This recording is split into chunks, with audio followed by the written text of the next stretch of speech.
Welcome back to Twin Football, the YouTube channel that covers the NFL and the Premier League. A little bit of college football thrown in there as well. But today is December 5th, which means we got week 14 of the NFL season, and it kicks off tonight with Green Bay taking on Detroit.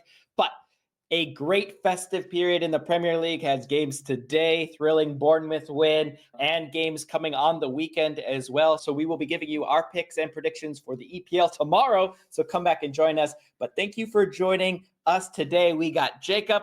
We got week 14. Let's dive in to our NFL picks. Thursday night sees Green Bay take on Detroit. Green Bay at 9-3 sits third in the division. So they're going to be coming into this game wanting revenge against the game that happened just over a month ago at Lambeau, where Detroit was able to get the win.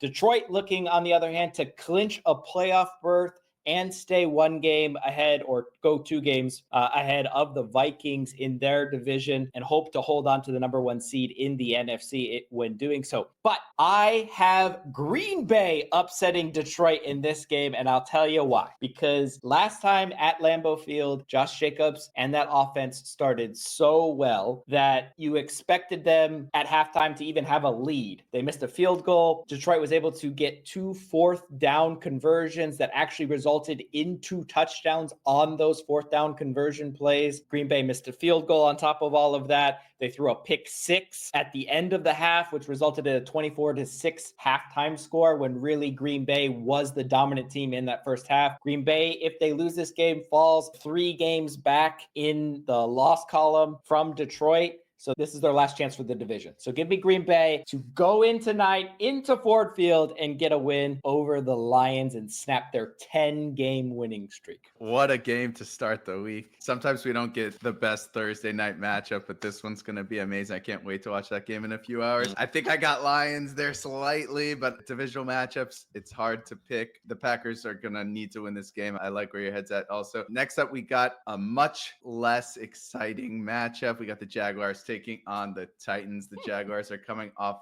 that close loss against the Texans. Trevor Lawrence took that nasty hit in the second quarter from Azeez Al-Shaair. It was definitely a late hit and super sad to see Trevor go down with that concussion. I have to say, I don't envy the defensive players in this league who have to have the responsibility of having to stop the first down while also knowing that in a split second, the quarterback could decide to slide and they have to pull out of the hit. It was a late hit. Don't get me wrong. Anyone saying that he didn't start the slide early enough needs to go watch that back. Again, playing devil's advocate a little bit, the 3-game suspension for me is a little bit harsh if you isolate that hit alone. You have to put in context, Azeez Al-Shaair has had issues on the field with the referees for conduct before. You always take that into account when you're giving out these suspensions if you're the NFL. It's a play that you just don't want to see when it all comes down to it. Looks like Trevor Lawrence will be out the rest of the season. He's going to get shoulder injury. I don't think the concussion was the thing that ultimately will keep him out for the rest of the season, but Jaguars season is pretty much done anyway. So put their star quarterback in bubble wrap, get him his surgery that he needs to get done, and hopefully they can come back stronger next year. Mac Jones came in and took a little while to warm up, but he honestly had a pretty good fourth quarter with 2 TDs and kept the Texans on their toes. The defense just couldn't stop Joe Mixon at the end of the game to get the ball back, and they ended up losing a close one when it looked like it was a blowout going into the fourth quarter. The Titans are coming off a loss against the Commanders. The game was already over after the first quarter. Westbrook-Akine, though, has been a lock for touchdowns the past few weeks. They've got some talent emerging with him. Will Levis completed less than half of his passes, but he didn't throw it to the other team, so that must have felt good. Progress For Mr. Will Mayonnaise Levis. Yeah, this game isn't going to be too exciting. I've got Titans here at home, but who cares? Yeah, I think Jacksonville would be excited about that, especially Jacksonville fans. You get to rest your quarterback, get a better draft pick, give him a little bit more help as well. So I would agree. I think Tennessee gets that, but I think both fans are pretty pleased after that game on Sunday. Next up, we have the Jets and the Dolphins. But before I dive into this game, it was released this week that Aaron Rodgers' Netflix documentary or Amazon documentary is coming out called Enigma. And it's such a great name. You know, obviously they're going with the name because of Aaron Rodgers' retreats and dabbling with psychedelics and that kind Ayahuasca. of stuff, ayahuasca and all of that kind of stuff, so kind of a weird process that he's going through. Enigma, meaning difficult to figure out. But I think that it should be retitled Aaron Rodgers Enigma. Why did the Jets fire their defensive head coach when they have offensive problems? Aaron Rodgers Enigma. Will the Jets win another game the rest of the season? Also hard to figure out. Aaron Rodgers enigma. Why did Aaron Rodgers, who got to pick all of his coaches and players, have the worst QBR in his entire career? Aaron Rodgers enigma. That is what I think it should be about. I would All watch that one. things that are so difficult to figure out. I don't know what any of those answers are, but I do know that, especially with Breece Hall possibly out, the Dolphins are winning this football game in Miami. That's all I know. Terrible waste of a season, especially for a team that you and I both had high hopes on. Aaron Rodgers enigma. The Jets are enigma. I never understand. Yes, but give me the Dolphins at home. Yeah, next up, we got the Falcons taking on the Vikings. The Falcons are coming off a loss against the Chargers to put them at 500 on the season. Luckily, the NFC South is the worst division in football, and that is currently good enough for first in the division. Yep, they're doing the same thing as last year. Buccaneers are right on their heels, also at 6-6, with an easy game this week against the Raiders. So the Falcons will feel like they needed to win this game to stay first in the division, taking on a tough Vikings team who are coming off a narrow 23-20 win against the Cardinals. Aaron Jones with a game-winning TD catch with only a minute to go. The NFC North is such a crazy division. 3 of the top 4 teams in the NFC are all in the NFC North. The 10-2 Vikings are somehow still in striking distance to the 11-1 Lions, despite dropping their form a little bit. Lions have a huge game against the Packers, so Vikings will feel like they might catch them this week if they can pull off the win. Week 18 matchup against the Lions, potentially for the division, could be legendary. I think the Falcons are falling off here a little bit as of late. The Vikings play well at home. I'm going Vikings here. A little bit of a tough game to pick. I feel like Kirk, you like that Cousins might pull something out of his hat, but I'm going Vikings. Back. Safer pick at home. Kirk back in Minnesota for this one, but I agree with you because Atlanta, for the first part of the season, they just allowed everything to happen in front of them and then try to keep you to a field goal. Lately, they've been giving up the big passes. I think Sam Darnold gets comfortable early in that one. Give me the Vikings as well. I like it.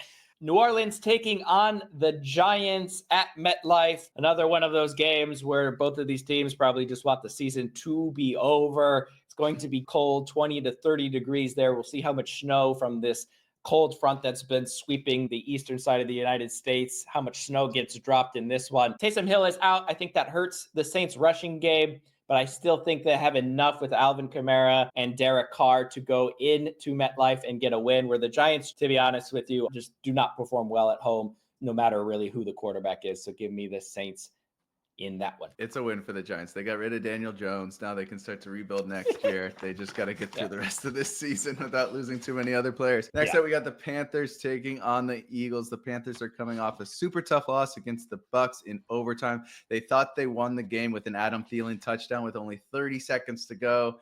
Then they thought they won the game again in overtime when they were in field goal range and Chuba Hubbard fumbled it. Definitely some good takeaways from the game. If you're a Panthers fan, Bryce Young has grown a lot since returning as the starter. When he got benched earlier this season, I think a lot of people, including myself, thought he was pretty much done as a starter for the rest of his career. Doesn't look like that's the case. Good for him. I got to be happy for him. Having his favorite receiver back in Adam Thielen has done wonders for his confidence. Adam Thielen is obviously on the older side, so hopefully he can stay healthy as Bryce Young develops into a solid starting quarterback. Eagles are coming off a solid win against the Ravens, probably their best win of the season. In my opinion, the score ended closer than the game actually was. There was a garbage touchdown to end it. Saquon Barkley with another amazing performance. He's only been held under 100 yards rushing 4 times this season. For me, he's the MVP of the league. A lot of people are picking Josh Allen, but I think Saquon deserves it. This Eagles team just looks like another level with the addition of him. The defense with probably their most impressive performance of the season. The only other team to keep the Ravens under 20 points this season is the Pittsburgh Steelers. There were questions about this defense early on, and they are certainly silencing critics as we head into the final stretch of the season. It's hard to pick against the Eagles right now, and I'm going them at home.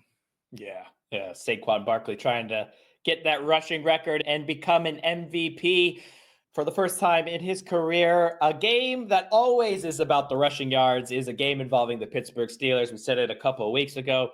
You win the rushing battle in a game with the Steelers, you win the game. You lose the rushing battle, you lose the game. That's pretty much how the Steelers like to play football, especially now we're getting into November, December, and it's getting cold outside. And nothing colder than the Snow Bowl game only 2 weeks ago when these teams kicked off in Cleveland. And this is only the fourth time since 2013 that two teams have played each other within a 2-week or 3 weeks of the NFL season, but 2 weeks in terms of actual time elapsing between games. And in all of those cases, the team that lost the first game won the second game. And for the Steelers, who lost that game in the snow in Cleveland to Jameis Winston in the fashion that they did, penalties, miscues, and all of that kind of stuff, this is a game that they're going to want to get right on. They have control of the division. They're going to want to do that, and I think they will do it. I think they will get the win here purely because it's hard to beat a team twice in 3 weeks. It's just very difficult. So give me the Steelers. Especially if you're the Browns. To get through. It's hard to beat anyone if you're the Browns. Heartbreaking loss against Denver last week for Jameis Winston, who is asking from above some help to stop throwing some pick sixes. So hopefully that will happen. But I like the Steelers here at home to get a win. Next up, we got the Raiders taking on the Buccaneers. The Raiders are coming off a super tough loss against the Chiefs. The rookie center with an early snap that cost them the game. You just can't make those mistakes in that critical time. Antonio Pierce is certainly fighting for his job right now. The Bucs are coming off a really important overtime win against the Panthers. Baker had 30 seconds to go down the field to kick a field goal and force overtime, and that's just what he did. The defense made a huge play to force that fumble in overtime when it looked like the game was lost. Super important win for them to stay tied on record with the Falcons. Bucky Irving has been a breakout star and continues to impress. Mike Evans with another amazing game. It's good to see him rebound after that hamstring issue. Again, another player on the older side. You weren't sure how he was going to bounce back. He still looks like the same Hall of Famer, at least in that one. I got Bucks here as they need to win to keep hold of first in the division, and the Raiders are the Raiders.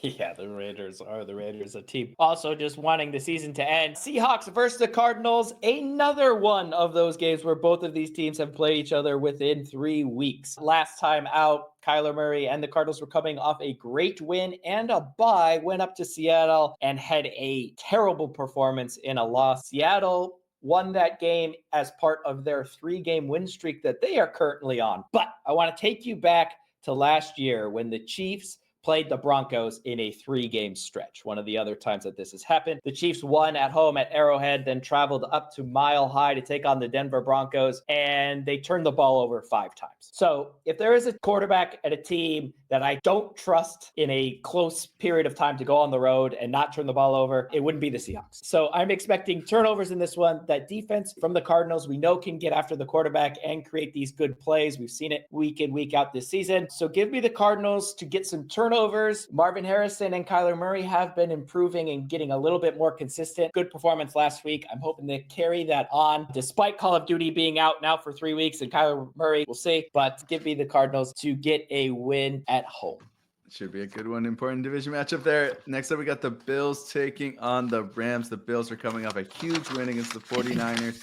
Josh Allen doing something only done a handful of times in NFL history, completing a pass, then catching the lateral for a rushing touchdown, accounted for 2 in fantasy. Absolutely bonkers play. James Cook with a huge run and solid performance overall. They have officially clinched the underwhelming AFC East that we had so much high hopes for. With the Tua injury and the Jets being the Jets, it was very disappointing. It will be interesting, though, to see if the Bills take their foot off the gas a little bit. I doubt it personally. They're still only 1 game behind the Chiefs for first place in AFC, which will be huge. They will feel like they need to have home field advantage in the playoffs to beat the Chiefs. They've struggled so much against the Chiefs in the playoffs, but home field is huge for them. Look for them to play all their starters and try for that number 1 spot. The Rams are coming off a win against the Saints. After getting shut out in the first half, they scored 3 touchdowns in the second to get the dub. Cooper Kupp has slowed down a little bit, but just having him back on the field has allowed Puka to find find the end zone, 2 scores in his last 3 games. This Rams defense, we say it every week, is so injured. There's so many important players on IR.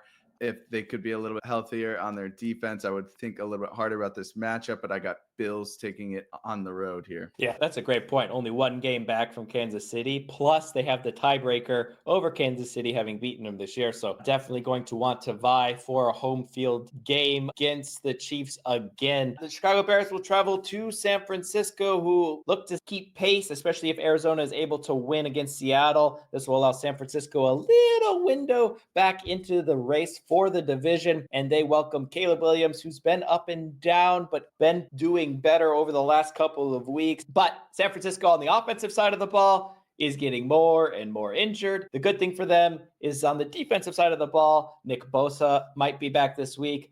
Greenlaw practicing. Could he come back? Fafunga also could be back this week as well. So we will see if they could get those 3 guys back into the mix. That would bode well for this 49ers defense. But I think the way San Francisco plays, no matter who the personnel on defense, is good for this matchup against the Bears. Okay. The Bears and Caleb Williams have played 5 of the 7 worst teams in the NFL in terms of getting pressure on the quarterback. In those 5 games, that includes like teams like the Panthers, Arizona, New England, those types of teams, right? Tennessee, Jacksonville. In those games, Chicago's offense have scored 91 points. They've allowed 93 points. So they are right there. Like, their offense is not much better than any of these teams that they're playing, which I mentioned again are like New England, Arizona, the Giants, Tennessee, Jacksonville. Those are the teams whose defenses do not pair well with their offense either.